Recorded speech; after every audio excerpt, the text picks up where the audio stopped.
Hi, my name is Joe Brunson. I would like to welcome you to the World War II Victory Museum in Auburn, Indiana.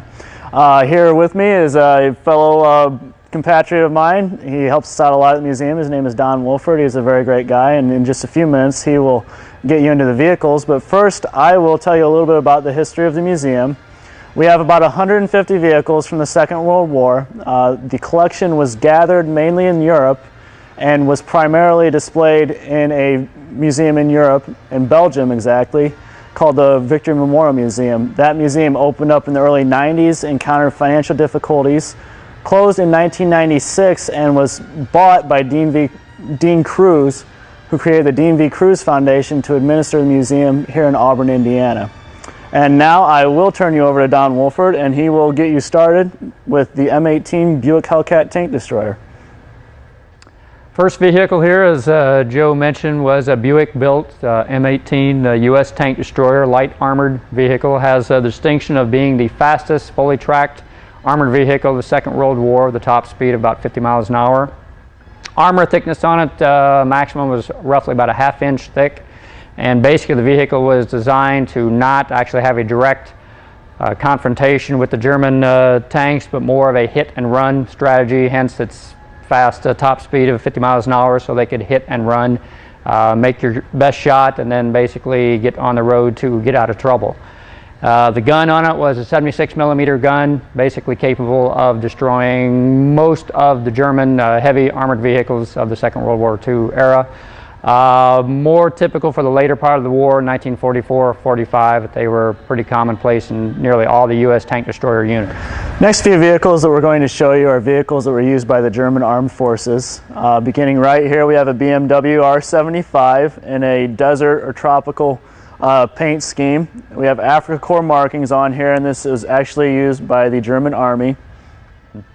I think of particular note is the motorcycles were so commonly used by the German Army. The BMW represents the most common production type the Germans used, but probably more so than any other combatant in the Second World War, the Germans used motorcycles from reconnaissance, scout units to messengers, courier units, so they were a very extensive user of motorcycles. Next few vehicles you'll see just some of the standard transport type of the German vehicles. Pretty typical with the German Army was having to utilize basic civilian type vehicles and then convert them to their own use, and there were others that were specifically built for military application. Probably a good example of this is this one right here. This is called the RSO tractor.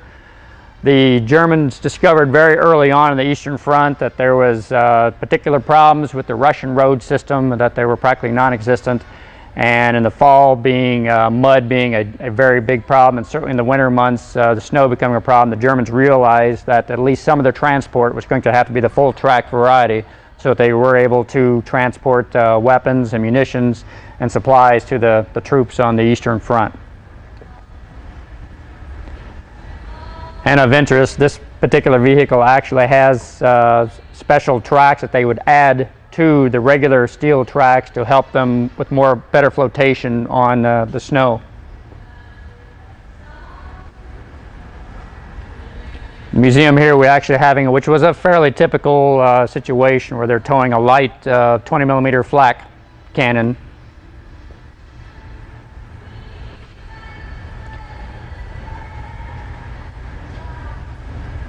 There's a heavier transport vehicle here, the Wüsting Nag, which again was based on a civilian heavy transport truck, and then utilized by the German Army. Here we have a little Italian car. This is actually a Fiat, and once again you can see the paint scheme would be a desert or even Mediterranean type camouflage scheme, but this is one that was used by the Italian Army. The Italians were the Germans' allies until 1943, and this is a pre-1943 car. I believe the year on it is in 1940. It was very typical after 1943 and the Italians surrendered that the German Army started using a number of the ex-Italian Army vehicles, and even with that, it was very common for the Germans within occupied countries to start using civilian vehicles as well and pound them for use of the German Army. Okay.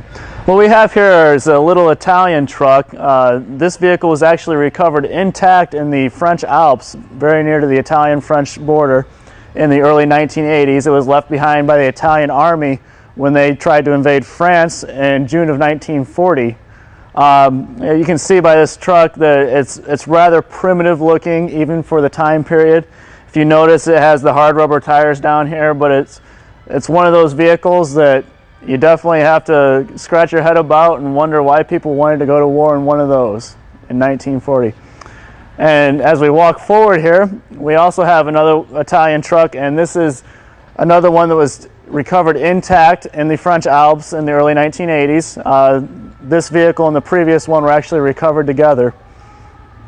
This next vehicle here, in fact the next two vehicles, are Opel Blitz family of the German transports. They were the most numerous, most common type of vehicle used in the German army. This particular example being an early war example.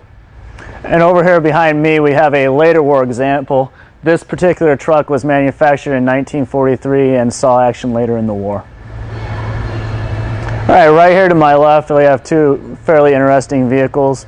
Back here behind me is a Canadian-made Brun gun carrier, but however, as you may or may not be able to tell, it has German markings and a German paint job on it. This vehicle was captured in North Africa probably in late 1942 or early 1943 by the Germans, and then it was funneled into use by the German army. This one that right next to me is a French-made ammunition carrier, full-tracked vehicle, armored. It was captured probably with the fall of France in 1940, and the Germans also funneled that into their army and used it for their own forces. This particular vehicle to my right here is it's an interesting combination because it represents the fact that the Germans were forced to, due to production limitations, to utilize captured enemy vehicles for, in this case, an armored fighting vehicle, an anti-tank self-propelled gun. The basic chassis was a French light tank H-39 or Hotchkiss 39. The Germans basically removed the top of the superstructure and the turret on it and then replaced it with an armored fighting compartment and then mounted what would have been their more effective later war 75mm anti-tank gun. Saw quite a bit of action on the Eastern Front in Russia and then later against some of the American and the Allied forces in Northwest Europe. All right, to my right I have probably the most famous artillery piece of World War II. This is the German 88mm dual-purpose anti-aircraft and anti-tank gun. This gun could shoot about 6 miles straight up or about 9 miles horizontally. It was extremely effective. These are the guns that were used to shoot down the high-altitude bombers, such as the bombers in the U.S. 8th Air Force, B-17s, B-24s. Very devastating weapon for both aerial use and also use on the ground. It would tear up tanks, tear up infantry, you name it, it could do it. Okay. This particular vehicle here represents the last and final production type of armored half-track built by the German Army. The manufacturer is Büssing-Nag, and this particular version also has, which became a very common type of vehicle due to need of the German Army. Once they lost air superiority to the Allies, many German armored vehicles had to be devoted to anti-aircraft defense. This particular model having a 37mm high-velocity anti-aircraft weapon on it. As far as we know, we believe this to be the only surviving example of this particular type of German half-track in the world. Next vehicle may be recognized by some people out there as is actually the Volkswagen. This particular version, called the German Army referred to it as the Kübelwagen, which was their light transport vehicle, roughly about the same size, capabilities as the U.S. Jeep. For those that have owned the German-made Beetles post-war, the engine layout, the construction, the chassis is almost identical to like a 1950s or 60s civilian Volkswagen. This particular markings are again in North Africa use, and this example of the Kübelwagen even features some of the high flotation tires that were used in the desert by the Afrika Korps.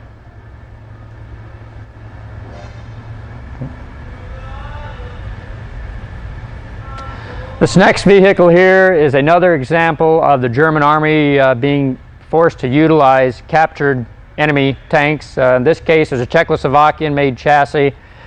Ended up being one of the most numerous tanks in the German Army at the early part of the war. When they went into Poland and France in 1939 and 40, the tank was actually called a 38T, Czechoslovakian-built light tank. Later in the war, when that tank became obsolete, the Germans literally had hundreds of this particular chassis so that they could utilize it for a light anti-tank tank destroyer. This particular version was called the Marder 3M, later war production type, and it featured, which again was pretty much a standard German 75mm PaK-40 anti-tank gun. This is an example of a German light anti-tank, self-propelled anti-tank gun, the RSO chassis, and the gun again featured the standard German 75mm PaK-40. And this particular example, it's in the museum, is a very rare piece. I believe it might be the only existing example in the world because the initial production was only 75 units. All right, behind me I have a Dodge WC-57. This vehicle actually had some field modifications to make it an armored vehicle, but it's also representing one of Patton's armored command vehicles. You see right here you have a 3-star flag and a 3rd Army flag. Patton was a lieutenant general, commanded the 3rd Army in Europe in 1944 and 45. And if you follow me over here to my right, we have a 1941 Packard Clipper that is representing one of General Eisenhower's staff cars. 4-star flag on the right side of the hood. And back here you can see General Eisenhower and his chauffeur. All right, this particular truck to my left is the only U.S. Navy vehicle that we have in the museum. This is an international made truck that was produced in 1941 and used by the U.S. Navy during the war. Now as you follow me along, we're going to show you more trucks that were used by the U.S. Army.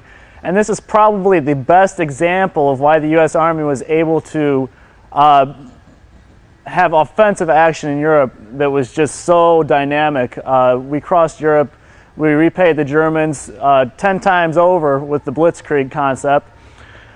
The number of trucks that we had and even the quality that they showed in the field enabled our Army to get supplies and men to the front very quickly, to the key areas in the battle, and just more so than the world had ever seen prior to this point. So as you follow me along, these are some of the best examples. We have 2.5-ton trucks, 1.5-ton.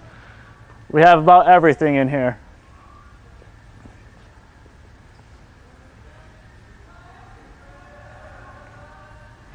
Continuing on with the Allied vehicles, this is an example of a light full-track U.S.-made transport vehicle, amphibious, called the M29C Weasel. Next vehicle here is a Canadian-built Windsor. It's a light armored personnel carrier, pretty much in that Bren gun carrier, universal carrier family of vehicles, light armored, meant to transport at least a small complement of infantry. Back here we have another Canadian-built vehicle with a 40mm anti-aircraft, Bofors anti-aircraft gun. The Allies had early air superiority, so the number of Allied anti-aircraft units were never terribly significant throughout the course of the war because we did again have the air superiority. This next vehicle is certainly one of the more interesting ones in the collection, and that is called an M26 Dragon Wagon, American built by the Pacific company, and featured an armored cab as well as a trailer that would transport up to and including the Sherman tank. The particular vehicle on top of it at this point is a M8 Greyhound light armored car, and the markings are the Free French armored. Another example here of a US 2.5-ton truck. And again, this whole next series of vehicles are more of the US built. This is an M29 Weasel. This is the non-amphibious version of the American Weasel light tracked transport vehicle. Next one here is a US M3A1 white armored scout car. Basically it was white built. It was used as a reconnaissance light infantry transportation vehicle early part of the war. That one's in American markings. This is a good example of US vehicle production going to many of our allies. This one is the exact same type of vehicle, being as an M3A1 armored scout car, but it's in the markings of the Canadian Army. This one is kind of an interesting variation of making a US standard Jeep into a light armored reconnaissance vehicle. This particular modification was typically used by the U.S. 101st and 82nd Airborne later part of the war, particularly around the time of the Battle of the Bulge and for the rest of the war.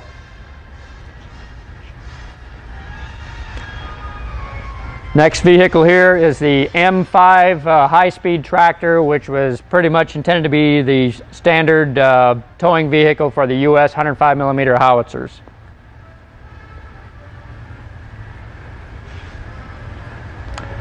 Next one is yet another special purpose version of the U.S. 2.5-ton truck. This one's actually Chevrolet built, and as I recall, this device in the back was actually made to dig posts for telephone poles. So a very specialized vehicle.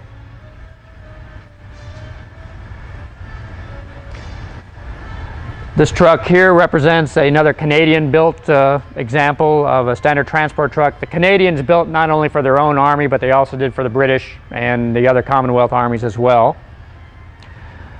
This next one is an extremely unusual, rare vehicle, Humber Hexanaut. And as far as we know, we think there's only like 2 prototypes of this built ever, and the only existing one in the world is this particular one. As I recall, the intended purpose of this was meant to be a light prime mover, a light artillery tractor for the British Army. Next vehicle is another example, in this case a British-built, roughly about a half-ton capacity cargo vehicle, a Morris.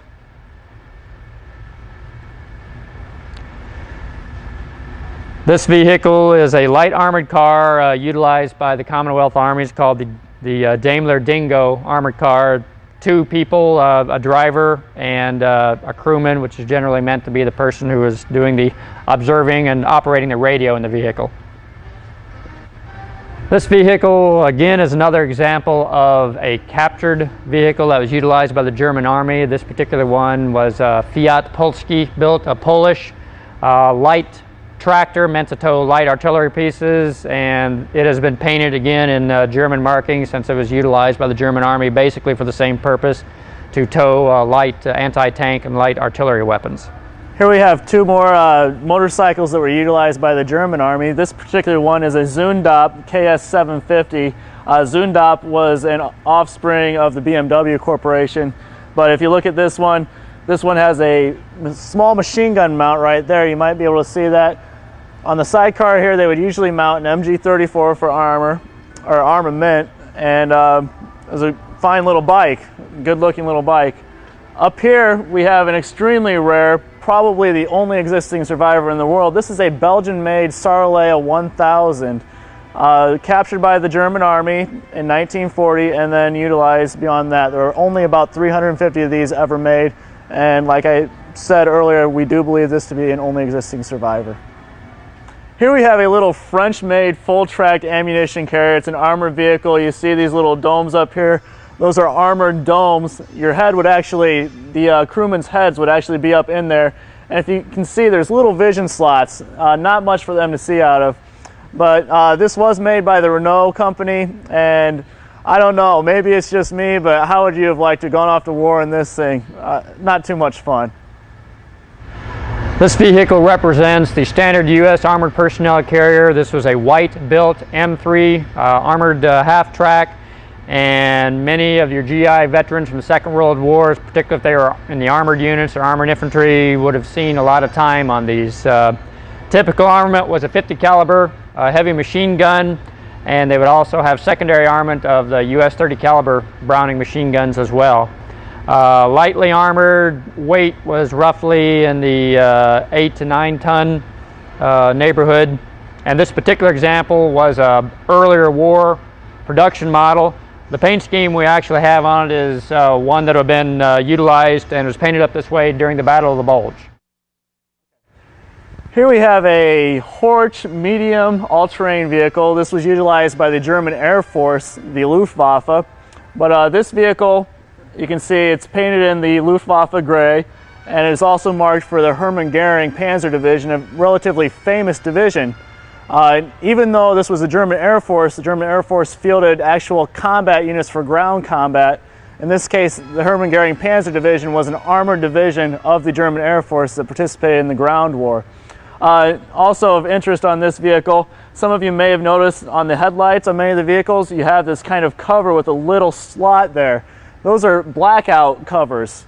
This will allow just enough light out for the vehicle to be seen by oncoming vehicles, but not so much light that they can be easily spotted from the air. And also on this vehicle, it's kind of funny and interesting to notice, we have a couple of signs here. One says Fahrbereit and the other Frostschutzmittel aufgefüllt. Fahrbereit means ready to drive. Frostschutzmittel aufgefüllt translates to antifreeze full. All right, here we have three rather unusual looking transport vehicles. This first one is an Italian truck made for use by the Italian Army, and as you can see, it's rather uncommon for American eyes. Coming up ahead here, we have another Italian vehicle, and once again, it looks kind of goofy to an American, but you can see it has great ground clearance, probably would travel through mud rather well.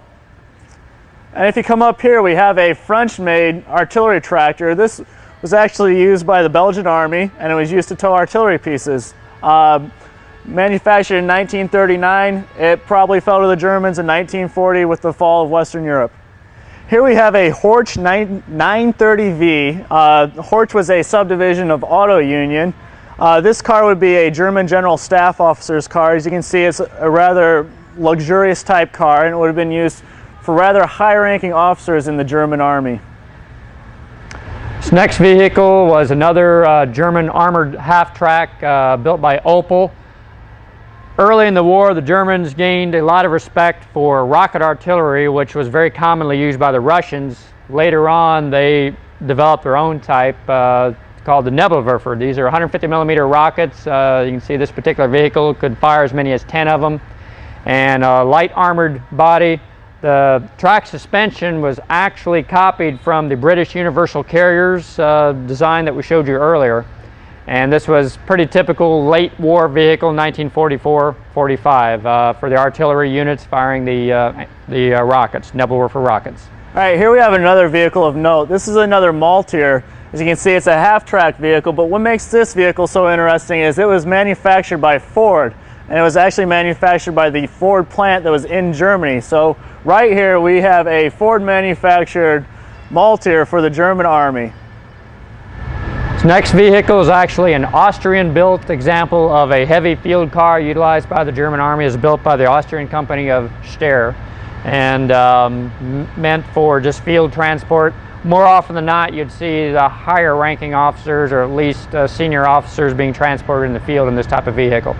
Here we have an interesting car. This is a Czechoslovakian-made Tatra 87. It's manufactured in 1939. The car is marked for German Army, and more specifically the German Army's military police. If you follow me back here to the back of the car, you'll see this car has an engine in the rear compartment, and if you look back here, it also has a nice fin, kind of a futuristic look to it, but it's a really interesting little vehicle. All right, now we have gone through many of the main and unique, important vehicles from the war that we have in our primary room in the museum. Our primary room of display is about 45,000 square feet. And as you can see behind me, we probably have about 90 or so vehicles packed in here. Now we also have a secondary room of about 35,000 square feet, and I will hand you over to Don Wilford to get you started with the first vehicle in there. We've shown you several examples of German half-tracks that were utilized by the German Army during the war. This particular model represents one of the larger prime mover, as it was utilized for, heavy artillery, 150 millimeter, 170 millimeter artillery guns, 12-ton being the capacity of the vehicle. And they designed this particular type of half-track so that it could not only tow the artillery piece, but the whole complement of the artillery crew as well. This next section here, we're going to be showing you some more of German vehicles primarily. One special note here that this is actually an Opel built, and it shows an example of a German civilian car that's actually utilized by the German Army. And again, several variations of several different German manufacturers that were utilized building production vehicles for the German Army during the war. This particular example being yet another French-built truck that was utilized by the German Army. Another Opel truck, light truck in this case. A couple of German armored half-tracks. Here we have a few more vehicles from the German Army. Again, this is an Opel Blitz right here. Very good looking version in the dark gray paint scheme. Right behind it we have another vehicle in the dark gray paint scheme. This is an all-terrain vehicle right here, and as you can see up here we have some radios in there set up as kind of a communications type vehicle. Back here we have another half-track, personnel carrying half-track. This is the 3-ton version, Don? 5-ton version of the standard personnel carrier half-track. All right, here we have another Czechoslovakian-made car. This is another Tatra, and as you can see, this is a smaller car used probably as a staff car for German officers or whatever, conscripted into the German Army, basically, captured in Czechoslovakia and utilized by the German Army. This car also has its engine in the rear compartment, and you know, look at the design. It's a very neat little design, and it might look similar to other cars that were produced post-war. Another example of a captured vehicle that was utilized by the German Army, in this case a light French-built Citroën. Late war transport version of the German half-track, Auto Union built. Another variation on the RSO series of the German full-tracked cargo carriers. This was the last production type built for the German Army. This was a 3-ton capacity German half-track, again utilized primarily for towing artillery pieces. This particular vehicle is another example. In fact, it's the very first production model of the German full-tracked RSO family of transport vehicles. The rounded cab, again, being an early war feature, and the later ones were simplified in production to a more squared cab. Okay, this is an example of yet another captured vehicle from a occupied country, and this is Czechoslovakian Tatra built, but a lighter transport vehicle, in this case in the markings of a SS unit. Of special note on this Stower 4x4 vehicle is the fact that it has the steering in all 4 wheels. Okay, here's another of the Stower family of the German transport vehicles that had the 4-wheel steering. Of specific note of this one is that it's a light anti-aircraft vehicle that has the 2 German light machine guns that were used for anti-aircraft defense. Okay. Even though there are 2 machine guns mounted on this particular vehicle, it was manned by 1 crewman and it had a common trigger for both of them. The particular weapon is called an MG-34. Each individual machine gun had a rate of fire about 900 rounds a minute. So the 2 combined, again, is like 1,800 rounds per minute. The next several vehicles we're going to show you are the whole family, or at least several representations of the German standard armored personnel carriers. The Germans basically were the first army in the world to initiate the concept of the armored personnel carrier. This particular example is what the museum considers probably one of our showcase pieces, both in its rarity and interesting example of the very first production type. This is actually the A model of the German 251 series. The Germans refer to them as Schützenpanzerwagen, armored personnel carriers, armored fighting vehicles. A model, we believe this to be the only surviving example of this particular production type in the world. Okay, this next one represents what they call the C model of the German 251 half-track. This was probably more of the typical and the most numerous production run of the German armored personnel carriers. This one representing the 1942 through early 1944 period of the war. This is the C model. This vehicle here represents the final production type of the German 251 series, this being the D model. Of something of particular note on this vehicle is the armor was simplified. The Germans were under a great deal of difficulty in the manufacturing because of Allied bombing, and to produce a significant number of vehicles they had to simplify production. The D, the armor plating, the way the armor was applied to the vehicle was greatly simplified for ease and speed of production. Something you can see up there in the top of the vehicle, which was typical in all the 251 series, that they always mounted at least 1 and sometimes 2 machine guns. The front one representing an example of the German MG-42, which is the 1942 on production type of the German light infantry machine gun. The rate of fire on that particular type of weapon was the highest of any light machine gun of the Second World War, in excess of 1,200 rounds a minute. This vehicle is a lighter, smaller version of the German armored half-tracks. This was called the 250 series. The Germans referred to it as the New Art.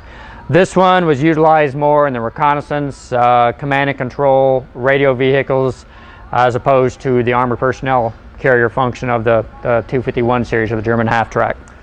Behind me here we have a representation of an American ambulance, U.S. Army, and it's actually marked for the U.S. First Army, which was involved in the fighting in Europe. This ambulance is a Dodge WC-54, manufactured in 1943, and it's a 3/4 ton truck. This is another example of the U.S. armored half-track. It's basically the M3 chassis. This particular version mounts a powered turret, an armored turret that mounted 4 50 caliber machine guns. Our particular specimen here in the museum is missing 3 of the 50 caliber machine guns. But since the Allies had air superiority very early on in the war, this particular vehicle, even though it was an anti-aircraft vehicle, ended up being used more in ground support missions than it did for anti-aircraft duty. All right, behind me I have a Borg-Warner LVT-3. LVT-3 stands for Landing Vehicle Tracked, and it's just basically the 3rd model in the series. Now, this vehicle was also commonly known as the Amphtrack by the Marine Corps. Amphtrack stands for, or is an abbreviated version of amphibious tractor. This particular model, the LVT-3, first saw action at Okinawa in 1945. These vehicles were designed to navigate coral reefs in amphibious operations in the Pacific theater of the war. The idea being that the vehicle, as you can see with the tracks, would be able to go up and approach a coral reef and go right over the coral reef and actually make it on up to the beach to distribute its men on the beach, so that the men didn't have to wade through hundreds of yards of water through machine gun and artillery fire in order to hit the beach. Now, a little bit of interesting notes about this vehicle. If you can see up here on the tracks, there's little cups on the tracks. That is actually this vehicle's method of propulsion in the water. The cups acted as numerous paddles, and then to steer the vehicle, the driver would simply stop or slow the tracks on one side. Vehicle behind me here is certainly the most famous and recognized amphibious vehicle of the Second World War. It's the U.S.-built DUKW, nicknamed the Duck. 2.5 ton capacity transportation or personnel vehicle. Probably some of its more famous or most historically significant uses would have been the Battle of Anzio, and they were utilized extensively during D-Day, the landings at Normandy, and particularly in some of the follow-up waves and the Rhine crossings later in the war as well. This vehicle beside me is a little bit less known, a little bit less common amphibious vehicle used by the U.S. Army in the Second World War, and that is the amphibious Jeep, Ford built, so the production numbers were never anywhere near what the DUKW was, but did see limited action during the Second World War. We hope that you enjoyed your video journey through the World War II Victory Museum. We are open 9 through 5, Monday through Saturday, and noon to 5 on Sundays, 362 days a year. We are closed on Thanksgiving, Christmas, and New Year's. If you would like to come visit us, you can find us on Interstate 69, just south of Auburn, Indiana, at exit 126.